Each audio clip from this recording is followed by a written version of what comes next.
Allison Royalty getting the start for Florida State. Notre Dame, like yesterday, wearing the all-green uniforms, but Royalty gets the nod for the Noles.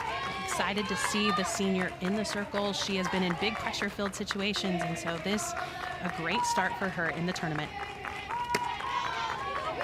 Starting things off, Carly Kloss, who has been just absolutely terrific in her entire career at Notre Dame, starting catcher, and Anna Holloway with that home run yesterday. Holloway, such an important one. It was a big home run, and she was 3 for 4 in that game down at the bottom of the lineup. Just her second home run of the season. Edenfield doing the catching. We saw her come in and do the catching late last week. They had a midweek marathon game against Florida. And she does have that right index finger still taped up. Kloss gets underneath it, but it's playable. Boy, that went high for Flaherty for the first out. When it comes to Royalty in the circles, there was a big learning curve for her last season, but picked up some critical innings for the Noles. She's about mid-60s with her velocity. Rise and drop are her go-to pitches, and has a changeup that can disrupt the timing of hitters. Still, you have to be ready for that change of speed. She will throw it in any count. She trusts that pitch. And now Mickey Winchell, who is the center fielder for Notre Dame, scored a run yesterday in that come from behind 7-4 victory over North Carolina. Notre Dame with 27 wins on the season.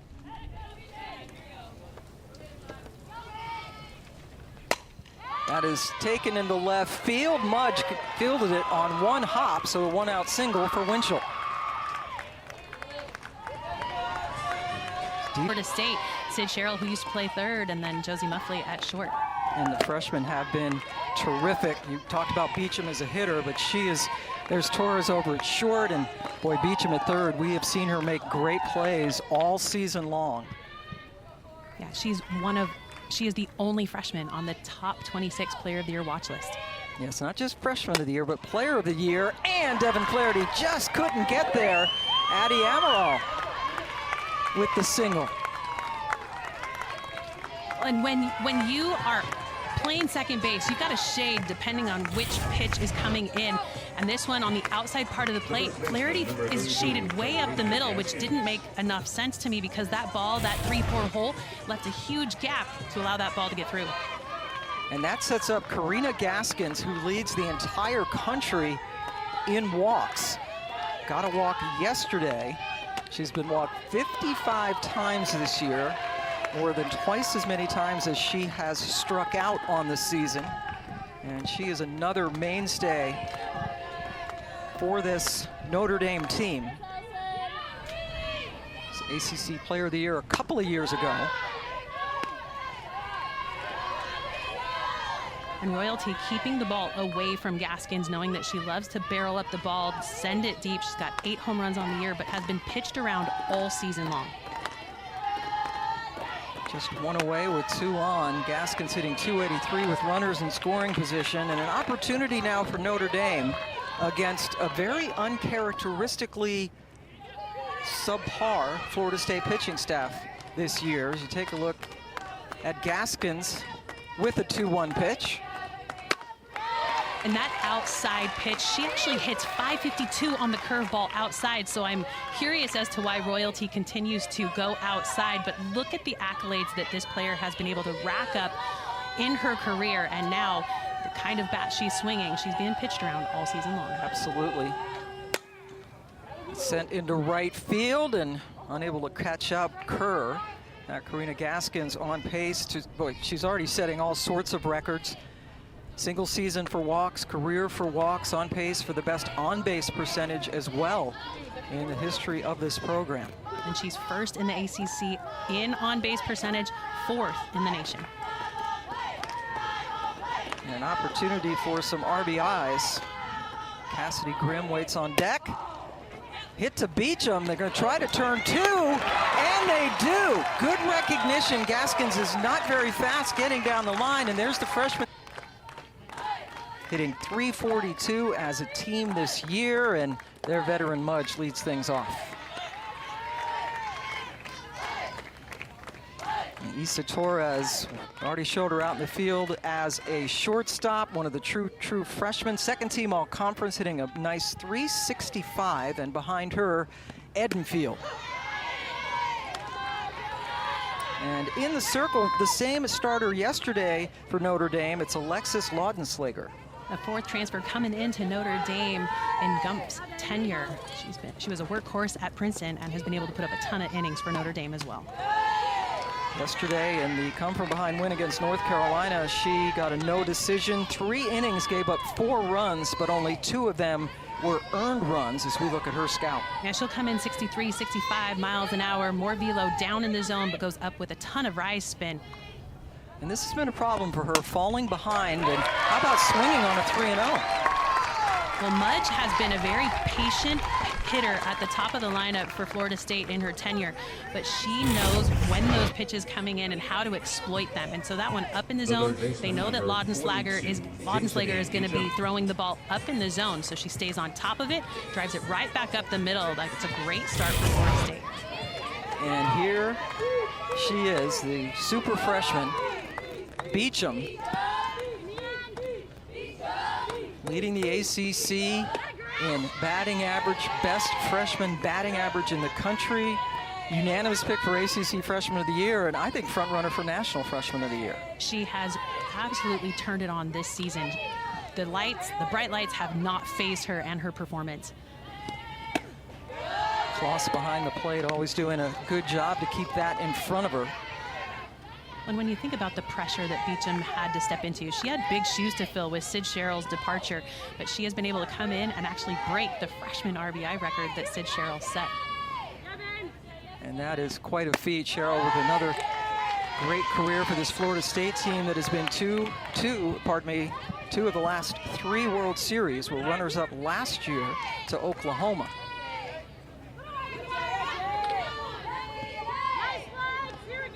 Two-one now with Mudge over at first.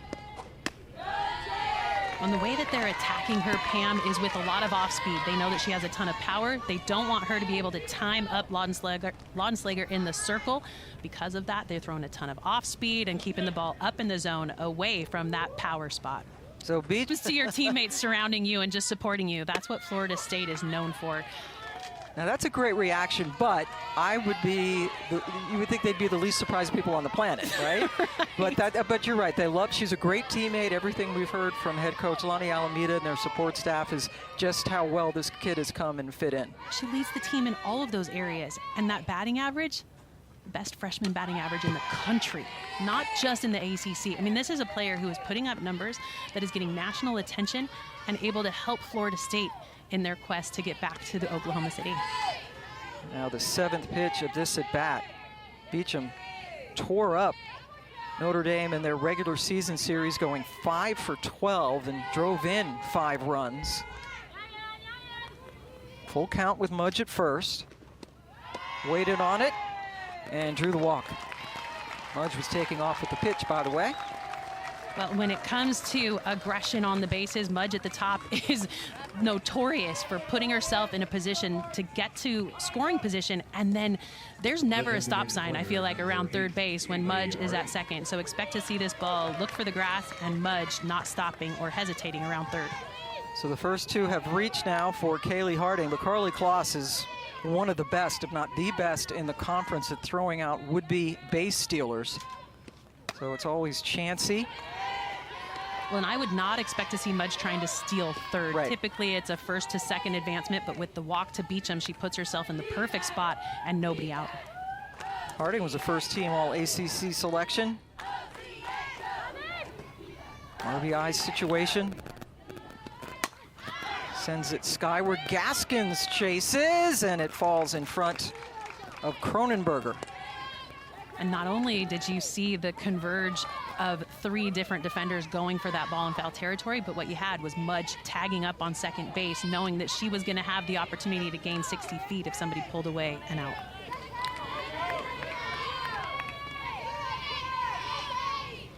Now the 1-1 to Harding. Takes another off-speed pitch. Tatum Stolting is our home plate umpire tonight, calling the balls and strikes. 4-person umpiring crew now in the off-season. We also have a replay umpire as well. Smacked right where it needed to be. Grimm throws over, and they got her.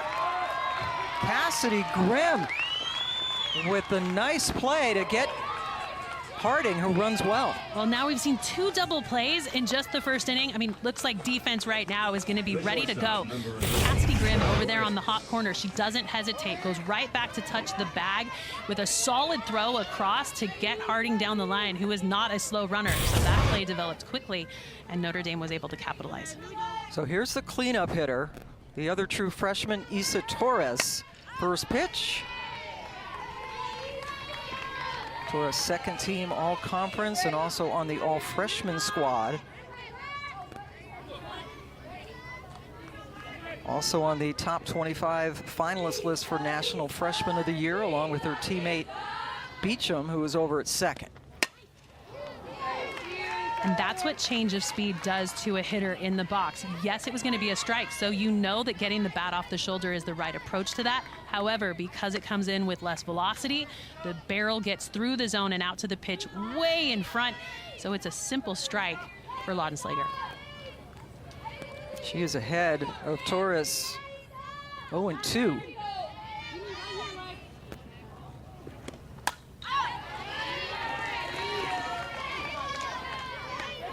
Field is on deck for the Noles. That's 3 straight foul balls for Torres. Lights are on here. It's overcast. Wind blowing out a little bit towards the outfield.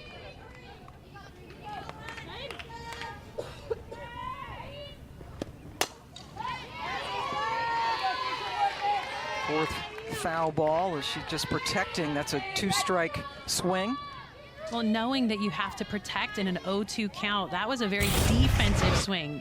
Not a swing that she's looking to drive the ball with, but she does not want to get rung up on that pitch in the river with it being so early in the game. The strike zone hasn't yet been defined clearly. Outside pitch taken for the first ball of this at-bat.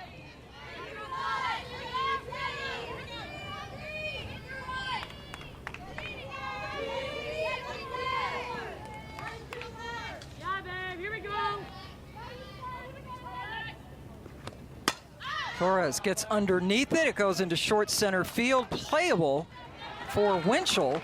So a walk followed a single. Tech game tomorrow. Our other semi is set. Duke and Clemson.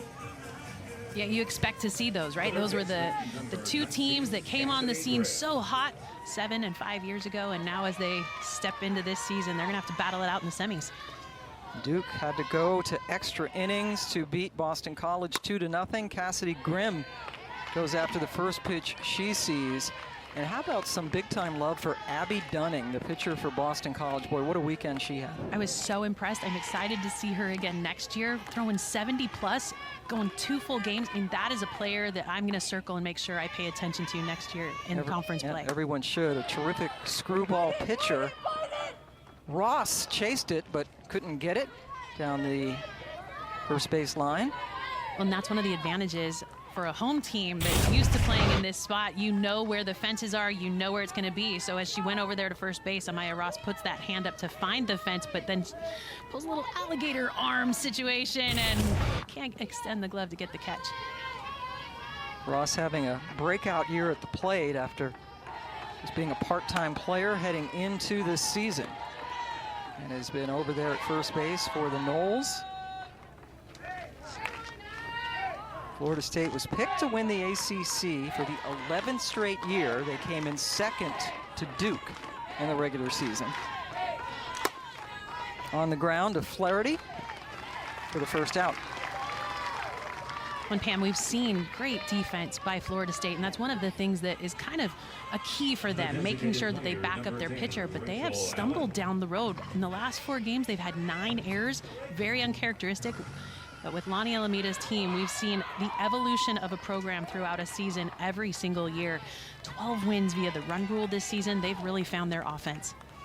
They only lost 1 game in April. That is a foul ball stung by Rachel Allen. So they lost 1 game in April, but as you mentioned, Jen, They lost 3 out of 4 in May. They lost a series to Syracuse and also lost a game to Florida. And that Florida game, I felt like we were in a football match. I mean, it was a 15-13 game, but then the week before, they had put the hurt on Florida. So it was a back and forth. It all depends on who's in the circle right now because it seems the Bats are taking advantage. Florida State this season with a 3.80 ERA, which is for them just bloated. 9th in the ACC.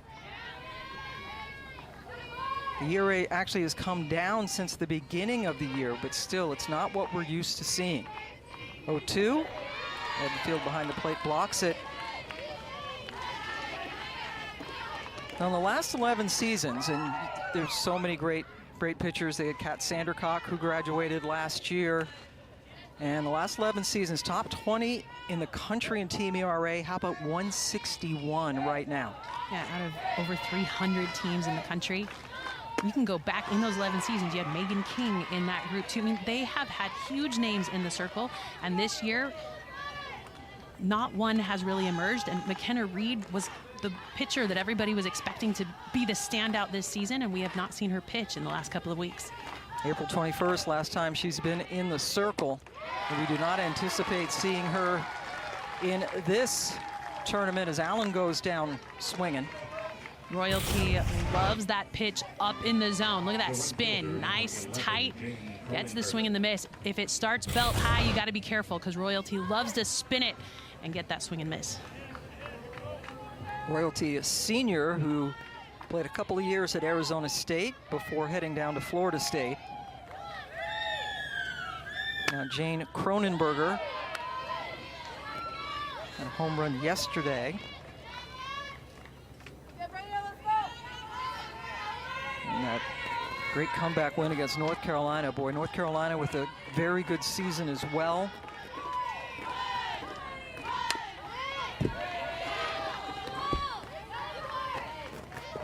They were the 6th seed coming in, and then Notre Dame took care of them in comeback fashion.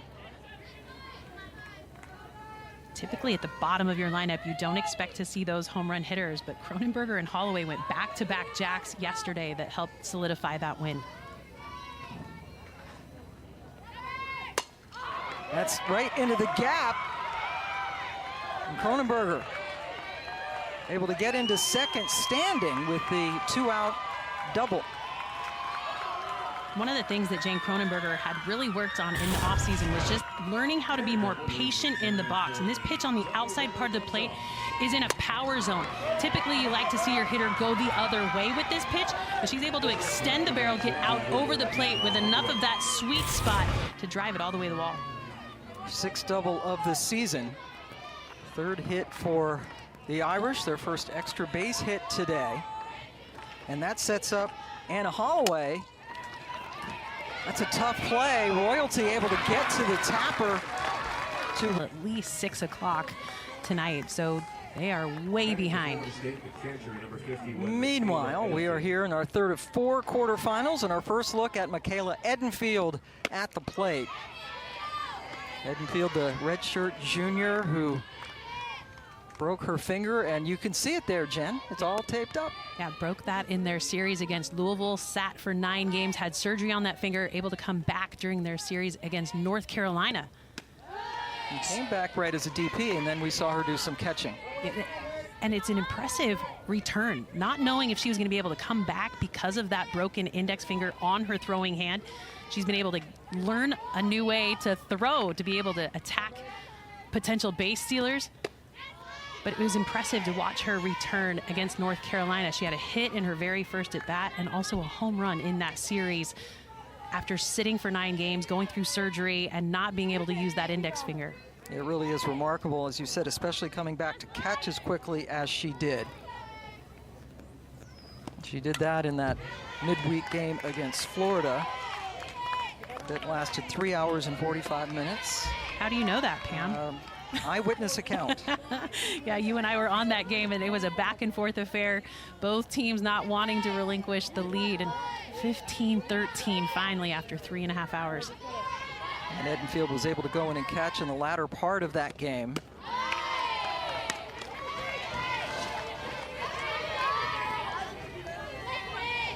She is 5th all-time in home runs in Florida State history, which is certainly saying something. All the great hitters that have come through that program, including our own Alex Powers, who is down the left field line. Yeah, I love being able to have the alumni sit in our studio, give us the inside look.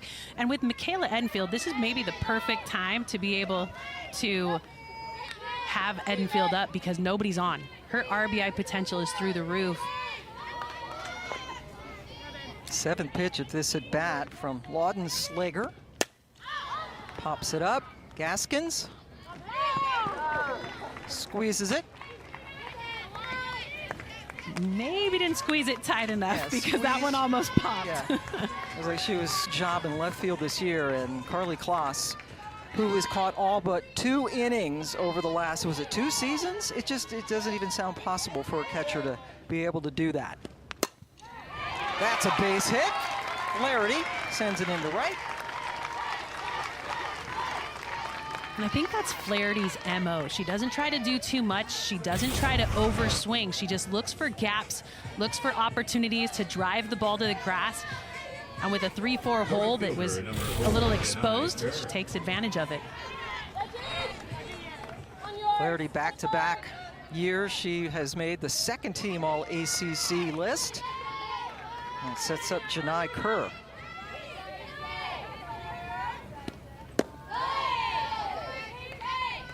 Kerr missed some games earlier this season with some injuries, and that kind of plagued the Seminoles earlier. Some players in and out of the lineup. Mudge had preseason ankle surgery, so she wasn't herself for a while. Kerr sends it into left field. Tran retreats and grabs it right in front of the wall. Flaherty quickly has to get back to first. We just talked about how Tran can play some left field. When Tran was not an everyday starter, she steps into the left field slot as a junior and has done a great job at the plate. Only has 7 strikeouts on the year, but defensively, we've seen her make some highlight plays out there in left. And when you're not at home, you don't really know where the wall is going to be, but she felt the warning track under her feet, and Flaherty able to get back. 2 away now for Amaya Ross. Like Tran, the left fielder for Notre Dame, also didn't get a lot of playing time her first couple of years. Just 18 starts, saw her a lot as a pinch hitter or pinch runner. And from Ross to Tran to end the inning, Florida State strands another. Stanford with their great run to the World Series. Now Emily Tran, who made a really nice play out in left field to end the 2nd inning, comes up to start the 3rd for the Irish. She steps in to just get on base and flip the lineup back over to the top for Notre Dame. Nice to get the bunt down with Beecham crashing in hard from 3rd. Well, when you think about Emily Tran, she had 5 at-bats last season. This, her 136th at-bat of the year. Right into the glove of royalty, and Flaherty standing behind her like a hockey goalie, but she didn't have to make the play because her pitcher did. And sometimes off the bat, it comes in so hot that you don't have a chance to get the leather up into a spot, but that one was off the end of the bat, so gave royalty time to position herself to make the catch and get the out. Back to the top of the lineup, and Carly Kloss, who popped out to 2nd in her first at bat.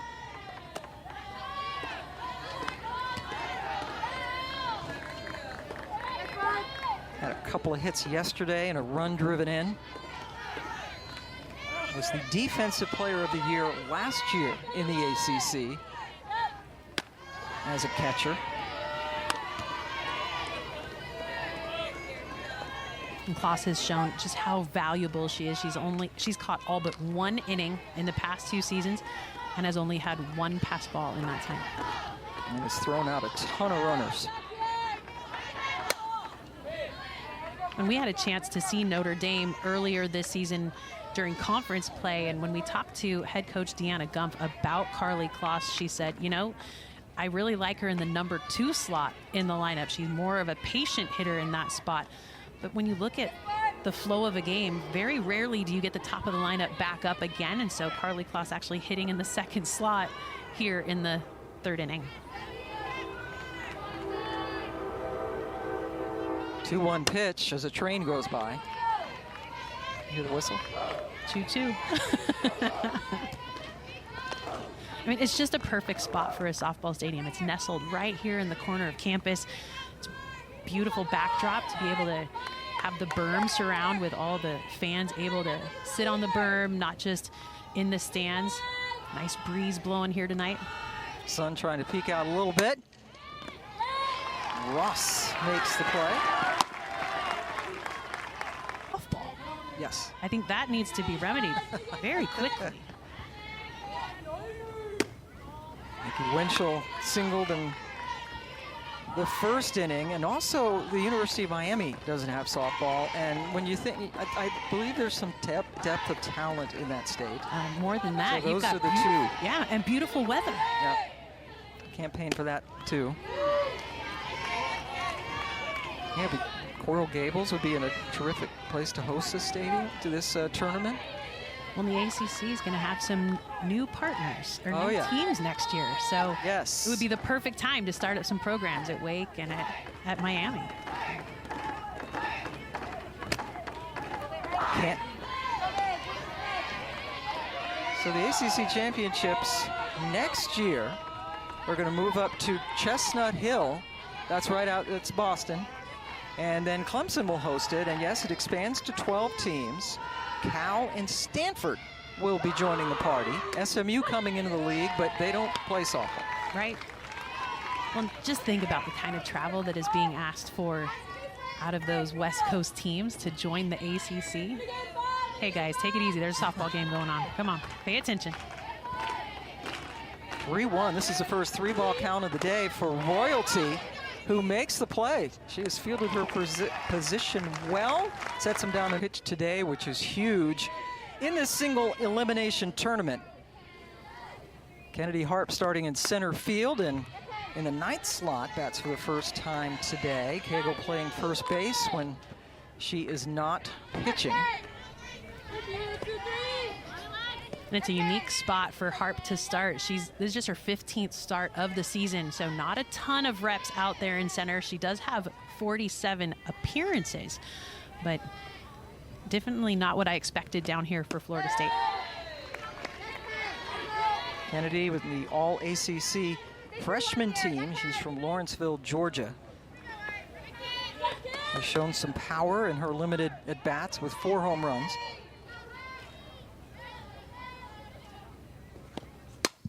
There's some power, sending it out and over the wall. So Kennedy Harp gets the start and hits the dinger.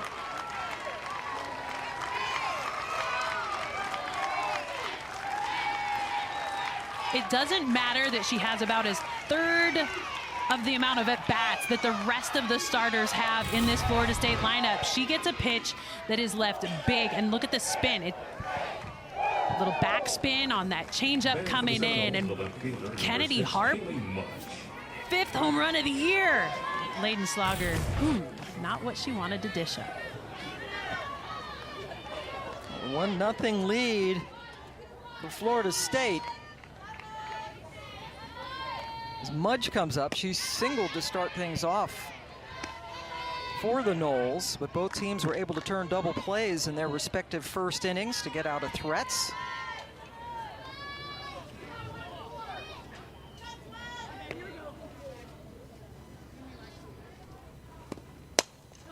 Down to first, Gaskins.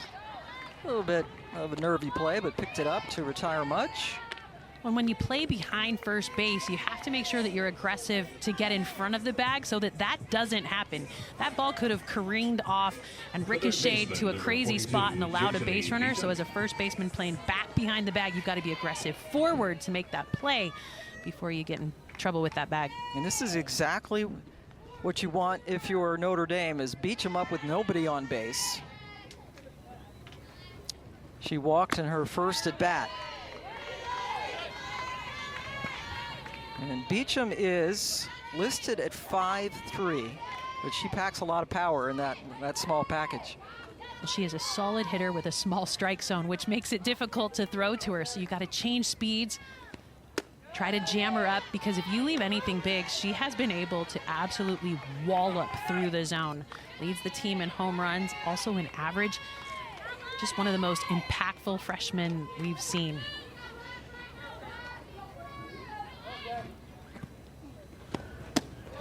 Being careful with her, just like her first at bat, with Harding on deck.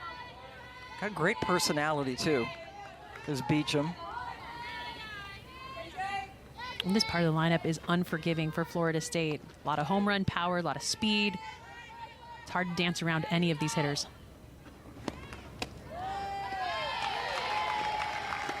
And that is second time she has been walked. And it sets up Harding. Deanna Gump, who has been in charge of this Notre Dame program, 23rd year as the head coach. And she has never not made the NCAA tournament. That's a double negative, which means she has always gone to the NCAA tournament, but they're teetering this year. Yeah, this is a difficult one for them. Their RPI sitting a little bit lower than that needs to be. Gobbled up and just missing another double play as Grimm started it over at third. An impressive turn. I think Deanna Gump thinks that might have been out. We may have our first challenge here early in this game.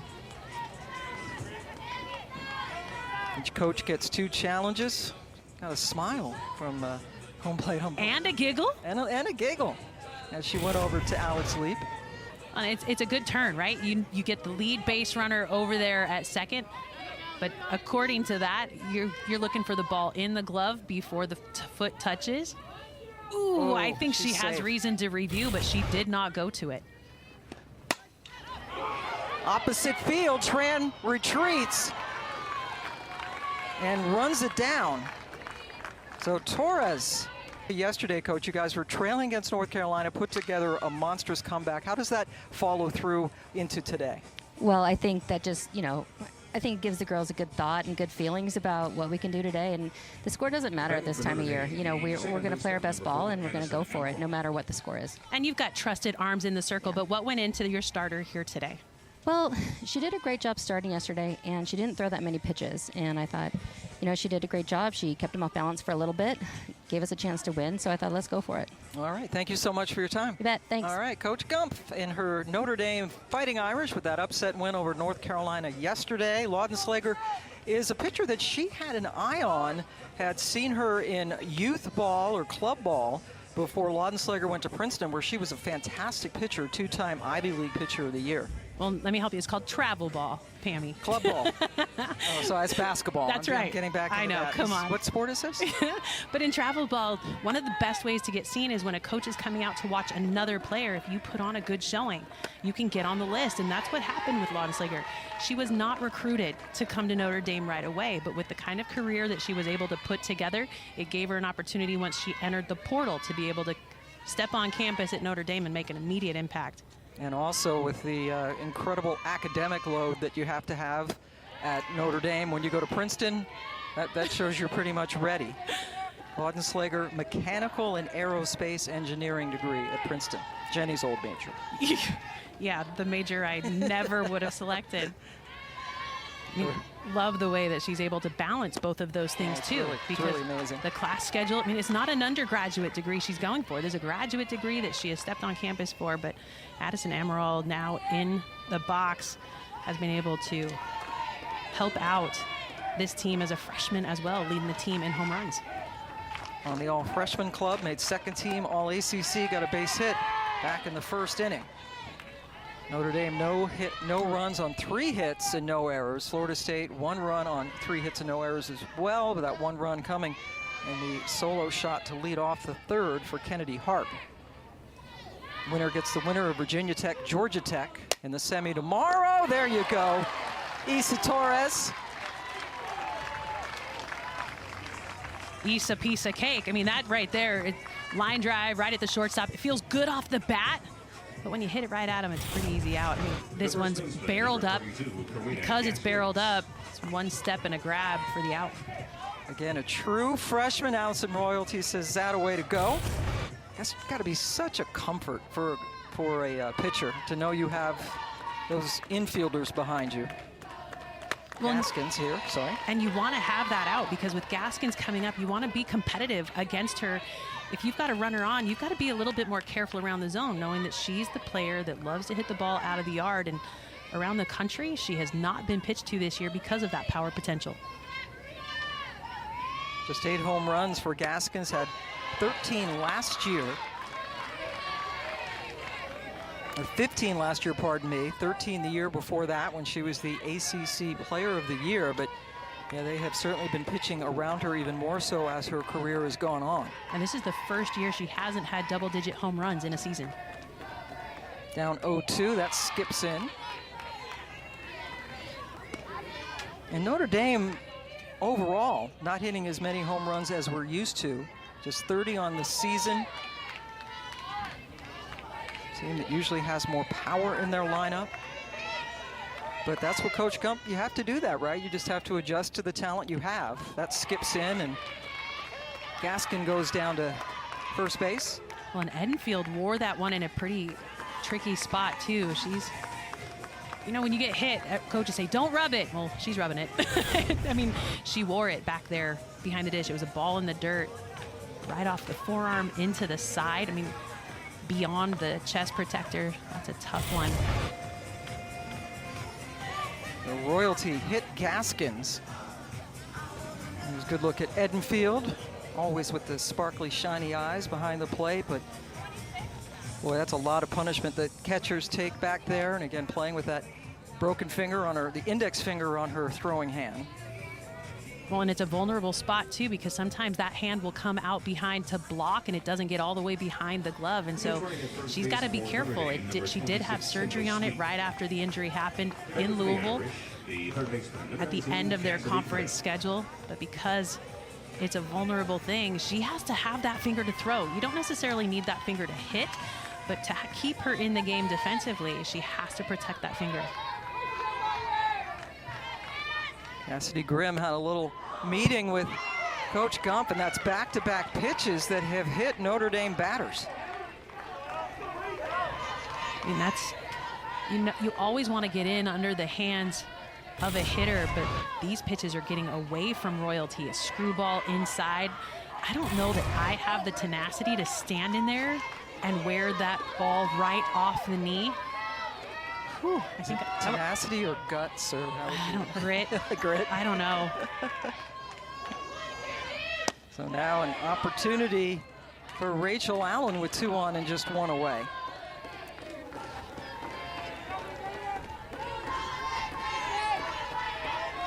Royalty had only hit 4 batters in her first 25 games. 4 batters in 58 innings before back-to-back here. Runners move up as Allen is retired. Well, and if Royalty is able to get that ground ball cleanly, she's going to be able to go to third base and keep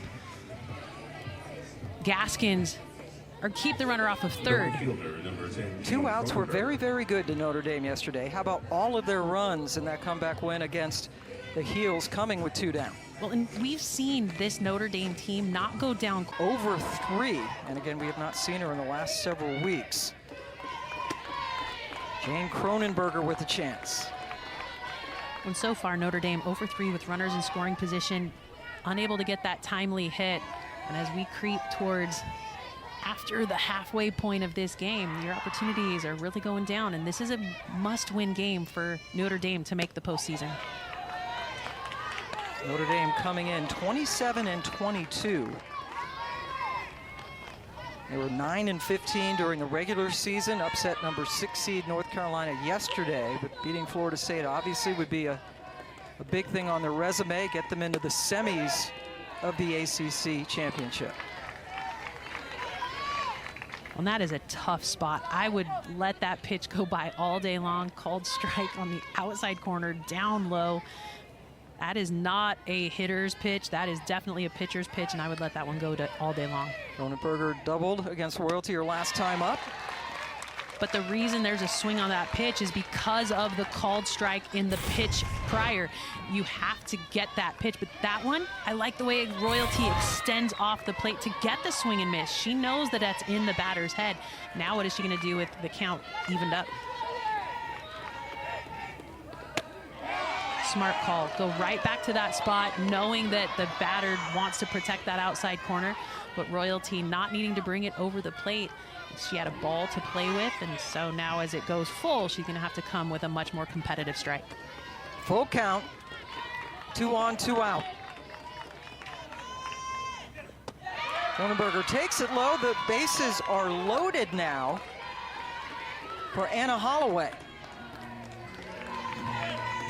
Well, I'm a proponent for going back-to-back pitches of the same location, but when you go back-to-back with 4 straight pitches to the same spot and you're not on the plate, it does give the batter an opportunity to stay off of a pitch that might be borderline. I would have liked to see her maybe go underneath the hands and gone back inside. Now it's up to Holloway, who grounded out to the pitcher her last time up, but again hit one of her 2 home runs this season. Hit that yesterday in the win over Carolina.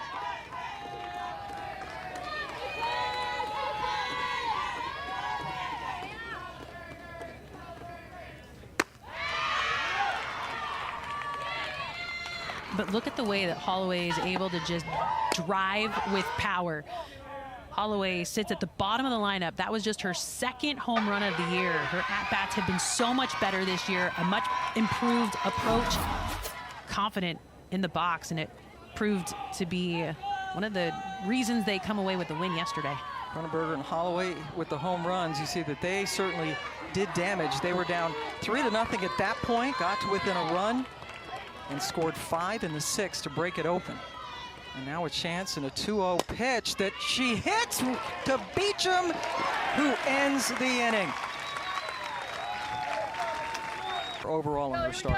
I mean, she's just a competitor. She just competes and be able to mix speeds. And so, you know, we're kind of day-to-day for a while with some injuries, and she's working back through that. So it's awesome to see her out there and compete for us. Well, when it comes to your starting lineup, I did not expect to see Kennedy Hart, but you look like a genius the way that she swung the bat. What is it that went into that decision to put her in center? You know, I think that she's had a lot of opportunities this year, and as a freshman, she's done some really good things, and she has a good series when we played them down there. But most definitely, you know, the outfield, she covers some ground, so it's nice to have the arm and the ability to cover from, you know, gap to gap.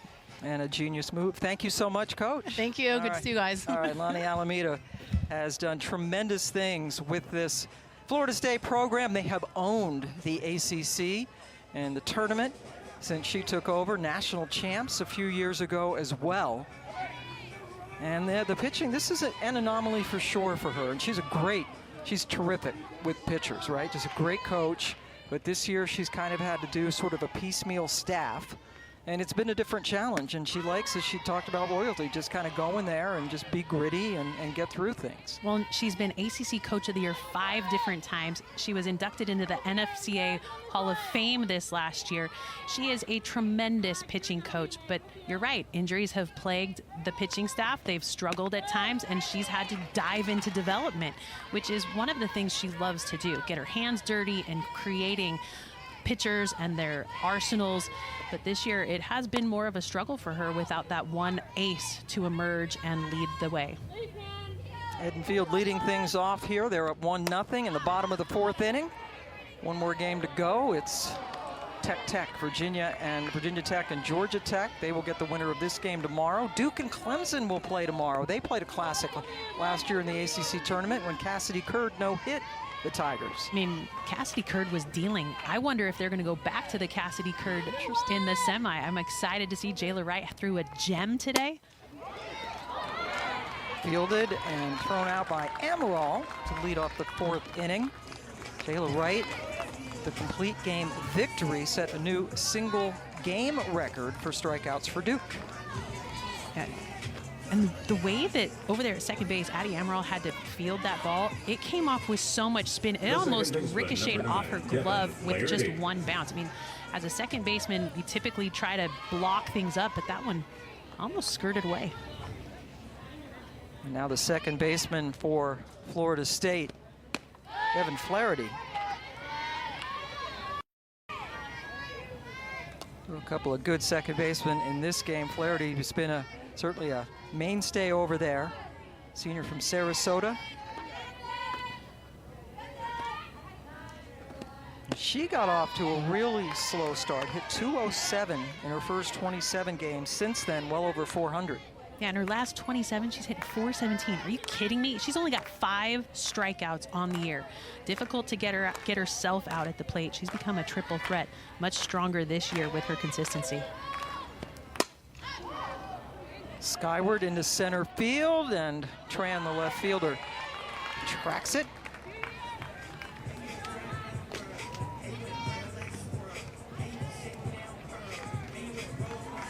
The right fielder, number 4, Janai Kerr. Janai Kerr flew out on a nice running catch by Tran. Her first time up. Kerr also missed some time earlier in the season with injury. Yeah, she was out for 7 games. I mean, injuries kind of plagued Janai Kerr in her career. She had an injury her freshman year, struggled, and then had that breakout 2023 that has given her so much confidence heading into this season. But did start slow with an injury to begin. Had to come back, but this is a player who found her voice and became a very important leader for the Seminoles in that 2023 campaign. Hit 356 to lead her team last year. Numbers down about 20 points. Underneath it, Tran goes back. Got it right in front of the wall. Don't hit it to the left fielder. She's been doing well. That's a 10-pitch inning. It's Well, maybe one of the most curious pieces about Ashton Danley is she's a lefty pitcher, but it is the only thing she does left-handed in her life. Everything else she does right-handed. So I think that's really cool to be able to come in and do something a little bit different. That's kind of unheard of. Emily Tran starts things off, and she tries to get the bunt down. So you would think that would make Danley very good as a fielder, using what it really is her dominant hand, the right hand, even though she's a left-handed pitcher. Well, and as a slapper, you've got to make sure that you're aware of that box, and you can see Tran's foot out of the box on that. Was not picked up by the home plate umpire, Tatum Stolting, but one of those things that you have to be aware of as a slapper.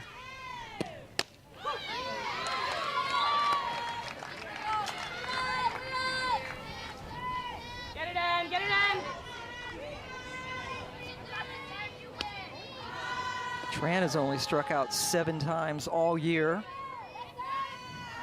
Had been the primary pinch runner her first couple of seasons on campus. Right up the middle, Flaherty has to retreat and doesn't have a play. And with that kind of hit, you're using the ground, and Tran has figured out that she can pound that ball into the ground and get enough height on it to get it over the pitcher's head. There's nothing she can do to get it, and she's able to use her wheels to get down the line. Now in right field for Florida State, number 14, Autumn Melvine. So Tran over there at first base. Carly Kloss has a conversation with head coach Deanna Gump. They've had a lot of those over the years.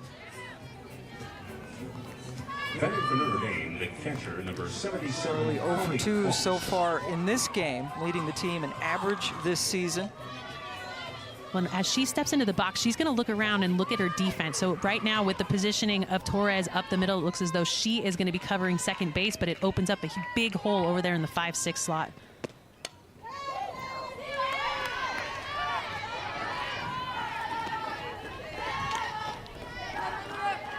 Kloss, when she came to campus, was primarily a slapper, but has diversified her offensive game since. Great bat control, and trying at the very least to get Tran over to second base. And Kloss does a much better job on pitches that are east to west with her movement. She hits above 400 on the curve and the screwball. When it comes to the drop and the rise, she's down below 300. She has stepped in so important back behind the plate, giving confidence to her pitchers. And as you mentioned, very rarely, right, the pass balls are ridiculously low in her career. Just a terrific catcher.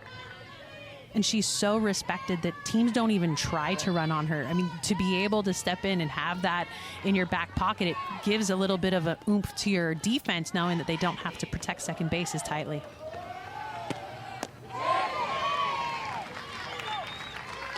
Well, Kloss goes down on strikes. Big first out for Danley. Alex. Brittany bringing some sanity in the middle. Yeah, when it comes to having those alumni sit up there, you know that there's It's tough, there's right? going to be some cheering maybe in one solid direction in this game. Certainly some nerves, but And I mean cheering for us. Of course, Let's be there are- honest, right?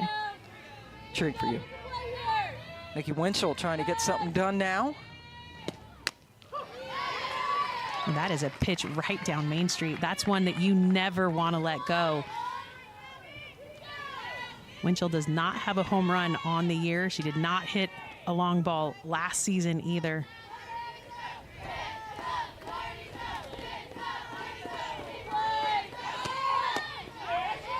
Another strike on the bunt attempt. Ooh, I don't know about that, Pam. It looked like she pulled the barrel back and she thought the same thing, but back behind the plate, she says that she offered. Yeah, you could tell the look that Winchell gave. A nice long look back to the home plate ump. And that was the talk that Deanna Gump was having as well. She pulled back, but she may have pulled back late as that ball came across the plate. You've got to make sure that there's enough time that passes that the ball is not in a hittable spot when you pull that barrel back. Now the 1-2. Inside, handled nicely by Edenfield. Well, that had to be the conversation for head coach Lonnie Alameda at Florida State was we know that Edenfield is a good defensive catcher back there, but can she make a throw? Any kind of bobble puts a runner in motion, and she had to be confident that when she put Edenfield back there, she'd be able to make a nice solid strike throw down to second. Waiting on that pitch, it goes into short center, and a nice running catch by Kennedy Harp. Harp, who hit the home run that accounts for the only offense in this game. She had to go a long way for this one. I mean, giddy up. To be able to get to that one, she had to take off right away. And in the outfield, it's all about the first step. That first step was aggressive forward with the right angle. Basket catch, not typically what you want to see out of your outfielder, but it comes down as an out, and she had to cover a ton of ground. So now with a couple of outs, following the infield single to start the inning, here's Addie Amaral. You have a defensive change out in right field. Autumn Belvi is out there now for Kerr.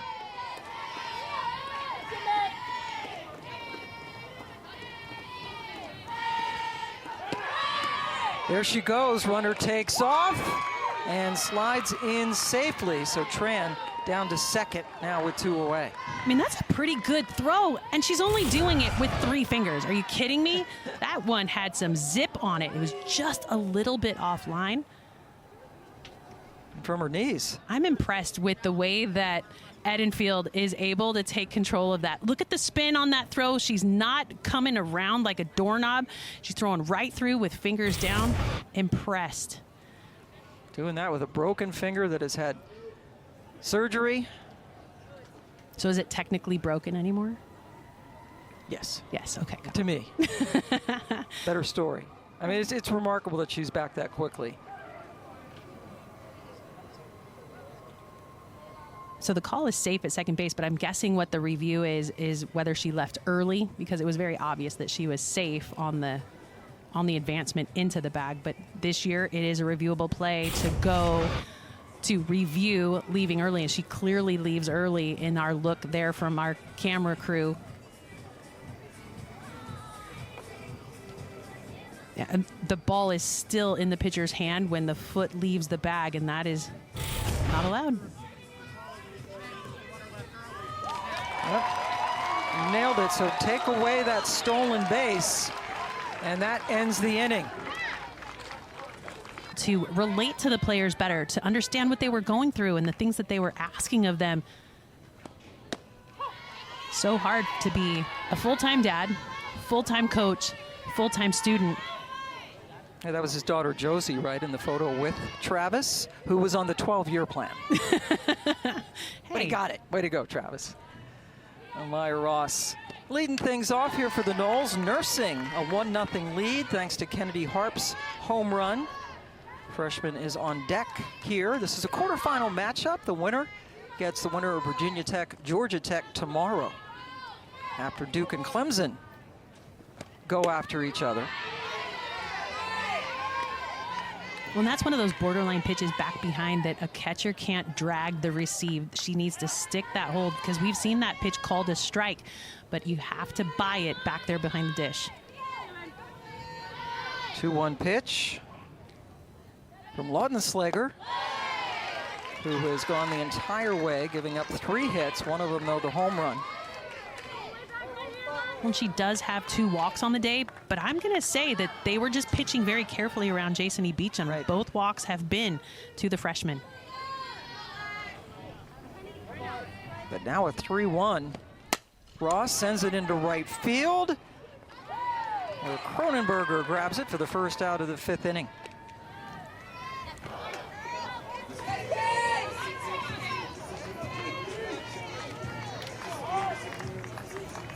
And now here's the home run hitter, Kennedy Harp, who got the start today out in center field, just her 15th start of the season. And in her first at bat, hit a home run.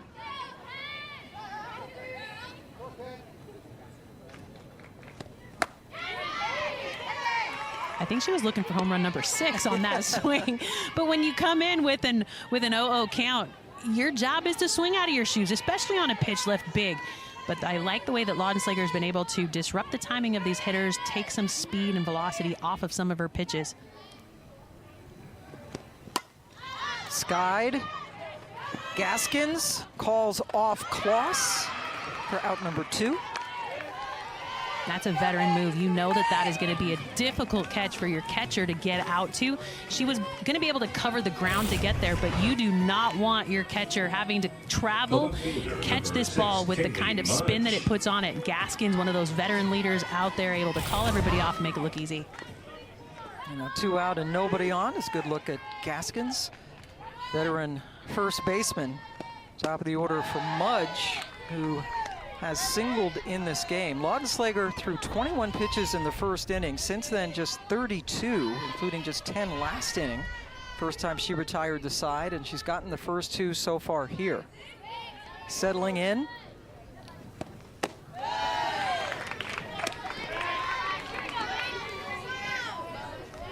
Laudenslager was the starting pitcher yesterday. Through 73 pitches in that no decision. It was Michaela Castor who was terrific. 4 innings and did not allow a run to pick up the win over Carolina to get to the quarterfinal. We've talked about injuries for Florida State all year, how they've had those all year long. Kaylee Mudge in the offseason had ankle surgery, so she did not sit at the top of the lineup as she came back into this season, but 36 of the last 37 games have seen her back at the top.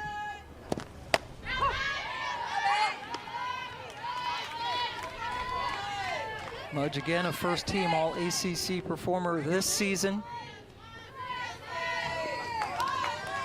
And she wore out Notre Dame a bit. 7-10 in that regular season sweep. Right to the center fielder, Winchell. And another tidy inning for Laudenslager, but the eye. And there you see the rest of the ACC. They've only won 13. Florida State's got 19 of them, but it's Duke and Clemson who've been the major, I guess, contenders. In fact, it was Duke and Clemson that broke up. They were the one won the regular season, while Duke won the tournament back in 2021. Clemson won the ACC regular season in remarkably their first full season of softball. And they will play tomorrow in the semifinal. That should be fun. The addition of Duke and Clemson to the ACC has just elevated this conference onto the national scene. Everyone always expected to see Florida State in the rankings, But Duke and Clemson have come on so strong, so quickly, and elevated everyone else in the conference. Amaral looks at a 2-0 pitch. Gets in there for a strike. Virginia Tech with Pete Demore also getting into the conversation. But the ACC has never had more than one team get to a single World Series at the same time. We have the runners-up here in Florida State, who unfortunately for them keep running into Oklahoma in the final. Well, and I thought Clemson had a chance to make it to Oklahoma State, but then on Selection Sunday, when everything came out and Clemson found themselves hosting regionals, they also got the 16 seed. So in winning regionals at home, they paired up with Oklahoma, which gave us the best games in super regionals. However, meant one of them didn't get to go to Oklahoma City, and that one was Clemson. Oklahoma, lost only one game all season, so they plowed through the postseason, won the championship. Going to be an interesting World Series this year. Oklahoma State, how about Oklahoma State losing to BYU today in the Big 12 tournament? Yeah, after Oklahoma State had beat Oklahoma 2 out of 3 times in that last conference series for them in the Big 12. Gaskins trying to get something going. Hit by a pitch in her last at bat. It's the first time she's seen Danley today. Danley starting her second straight inning in relief of Royalty.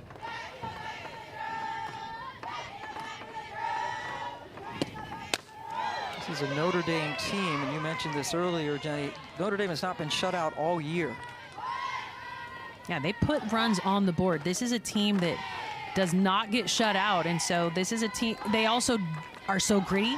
They're at bat stay competitive, and Pam, we've talked about it a million times, when you walk the leadoff batter, a lot of times they come around to score. Enfield kept that pitch in front of her with Amaral down there over at first base. Amaral just one stolen base on the season at Enfield, even with the surgically repaired right index finger, still is a good throwing catcher.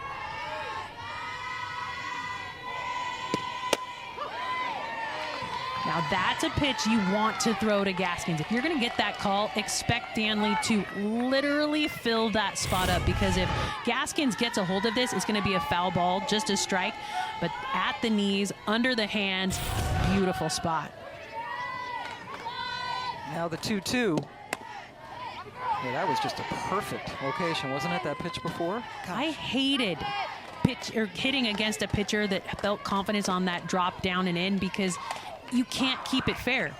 And right there you saw Gaskins try to keep the barrel inside, but it just jams her up. She pushes it the other way. It is a pitch. It is a pitcher's pitch that a big hitter, it's hard to make an adjustment on and keep it fair. Full count now to Gaskins, who has walked more than any other player in the country this season. Cassidy Grimm is on deck.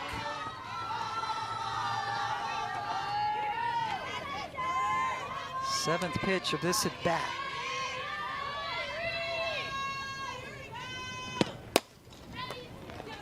Picked up by Torres. They try to turn two, and they do it.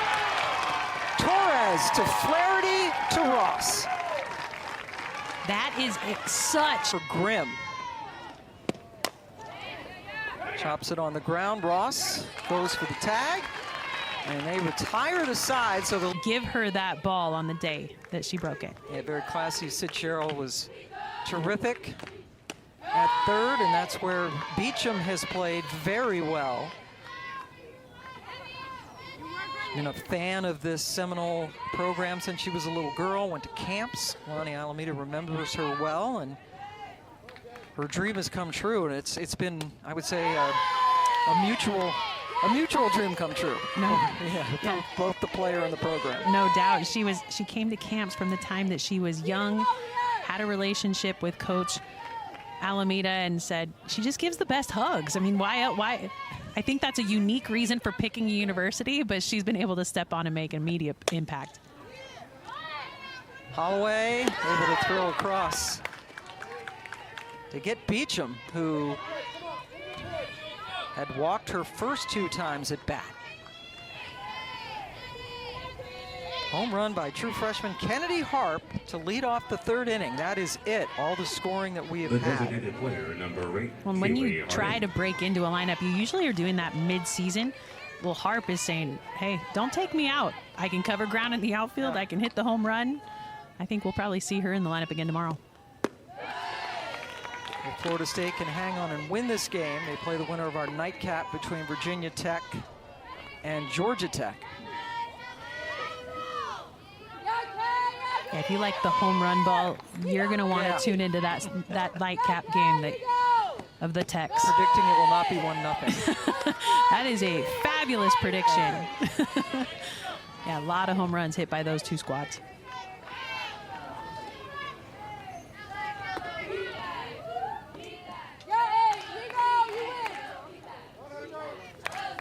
Two to Harding.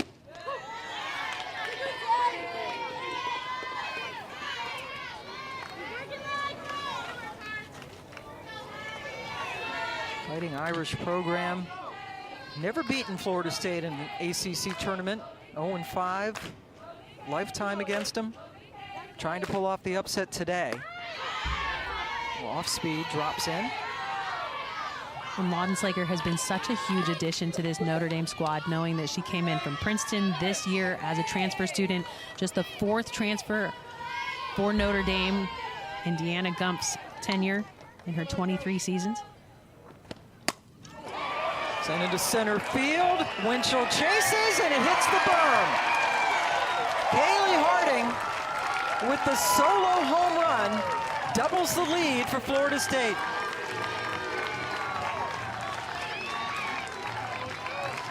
I think Harding was tired of us talking about home runs for the nightcap between Virginia Tech and Georgia Tech. She blasts her 13th home run of the year. She is already in double digits, beating last year's home run number. Not only has she picked up her power, but she is sitting with the best batting average of her career. She has seen the ball so well, and an important part of the line has become very comfortable in the reliever role, using that off speed to keep hitters off balance. As she comes in, the first batter she faces is Issa Torres, who was flown out a couple of times, but against Laudenslager. Laudenslager threw 75 pitches, 41 of them for strikes. So 135 pitches for her between yesterday against Carolina and the start today. And that drop ball going to be a very important part of the mix, knowing that Issa Torres likes to get under the ball and elevate. She's flown out twice in her previous 2 at-bats, so that drop ball, an important one, as she's going to try to slip it underneath the barrel.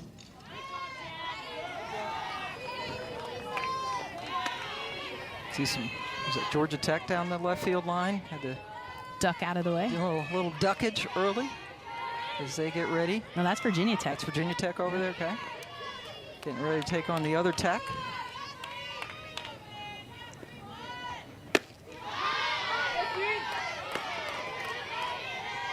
There are the Hokies.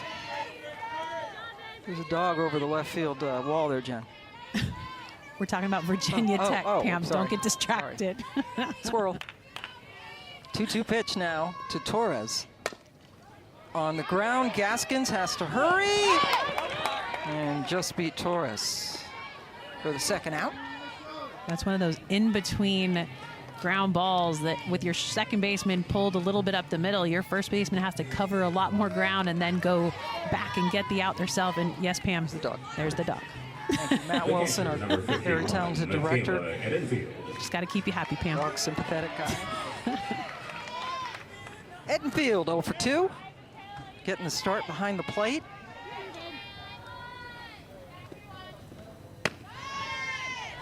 Broke that finger, as you mentioned earlier, against Louisville, and was very contrite and upset about it. Said it was a moment of frustration, and she took full ownership for that, knowing full well the consequences it could have had for her team, but came back very quickly.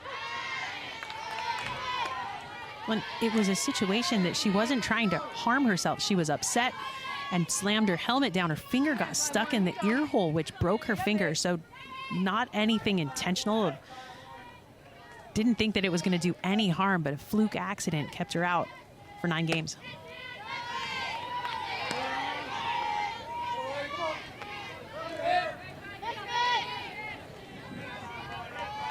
She comes up with 2 out and the base is empty. Harding with a solo home run earlier in this inning extends the lead to 2-0.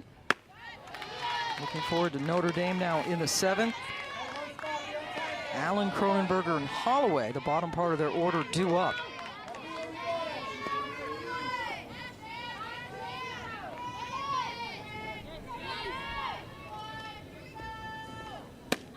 Held up.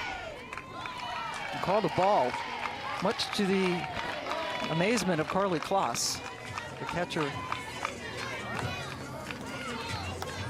2-out base runner. Well, in catcher to catcher, you usually know when somebody has broken the front plane of the plate, but does a pretty good job of holding it back. I think that's a good call. Edenfield will be pinch run 4. That is Annie Potter going out there to first base. Pitch running to first Taylor base can go and get her for Florida State, catcher's gear 22. on and get ready At the plate for the Seminoles, the second baseman, number for the 9, bottom of the, Kevin Flaherty. or the top of the 7th, pardon me.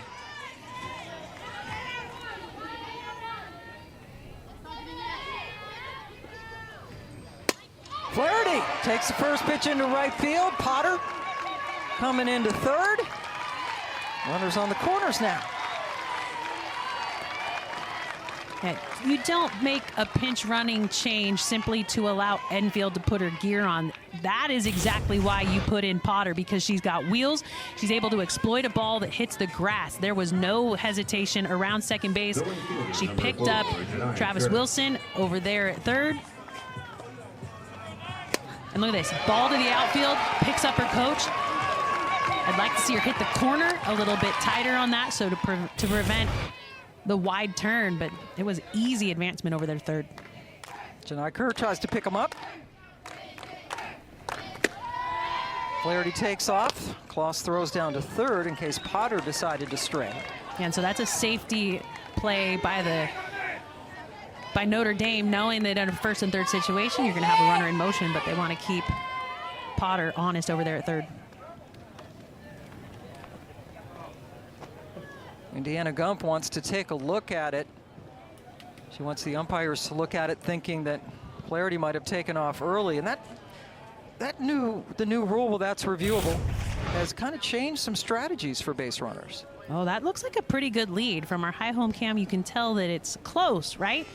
But when you get to this point in the game, plays are reviewable by umpires. And so I like that Deanna Gumpf is going to say, let's try and get ourselves out of this inning. We're in a precarious spot with 2 runners in scoring position. And so let's see if she left early. And she did not. That foot's firmly planted on the bag, I think. And that's the call that's given by Alex Leap, our first base umpire, who is in charge of giving the information back to the stands. And it was Potter over there now over at third base, and Flaherty now down at second. It's certainly worth a look, because that would have ended the inning.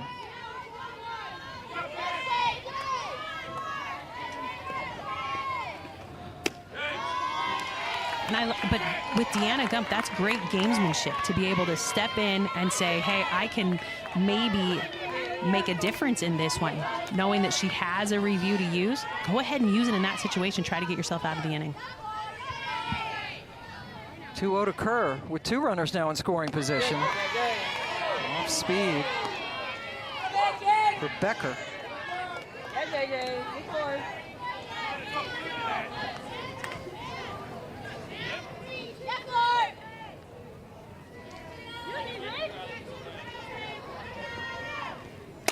Just flared her bat out at that one. Yeah, you have to protect. I mean, the outside pitch has been extended at times, so you have to make sure that you don't go down looking with 2 runners in scoring position. Janai Kerr, one of those seasoned veterans for this squad, a redshirt junior, knows her job with a runner at third.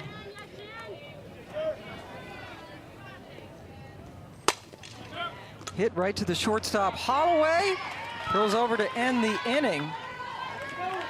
Kaylee Harding pads the lead. There you go. There, big heart hands. Yes. Gotta love it. She's so shy. Nice pick by Beecham. Rachel Allen out on one pitch.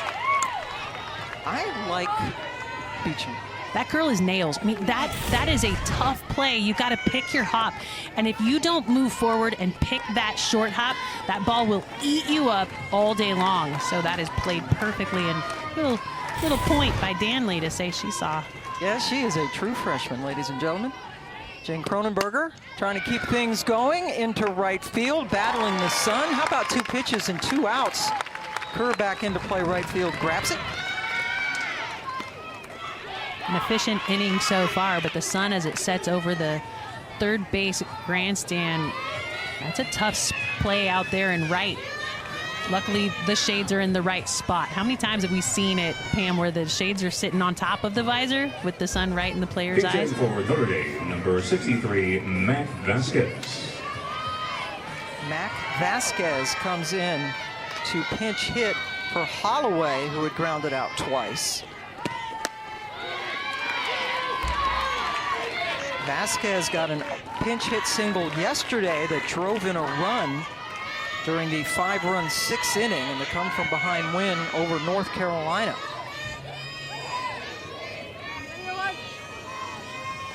Trying to keep things going for this Irish team, but Ross ends it by stepping on the bag. 2 solo home runs.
Stanford with their great run to the World Series.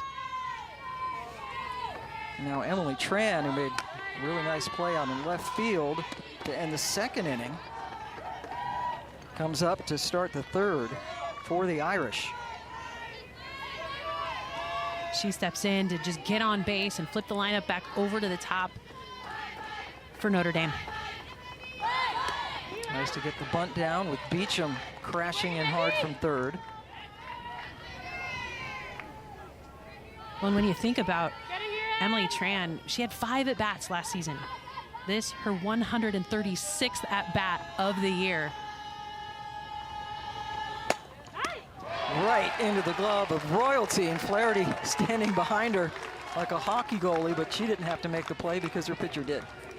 And sometimes off the bat, it comes in so hot that you don't have a chance to get the leather up into a spot, but that one was off the end of the bat. So gave Royalty time to position herself to make the catch and get the out. Back to the top of the lineup, and Carly Kloss, who popped out to second in her first at bat.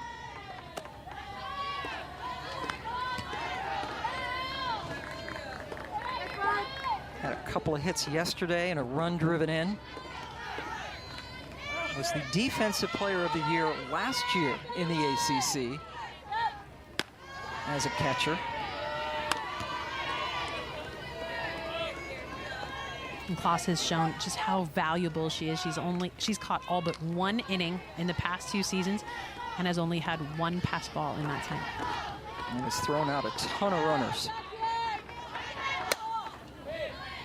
And we had a chance to see Notre Dame earlier this season during conference play, and when we talked to head coach Deanna Gumpf about Carly Kloss, she said, you know, I really like her in the number 2 slot in the lineup. She's more of a patient hitter in that spot. But when you look at the flow of a game, very rarely do you get the top of the lineup back up again, and so Carly Kloss actually hitting in the 2nd slot here in the 3rd inning. 2-1 pitch as a train goes by. Hear the whistle? 2-2.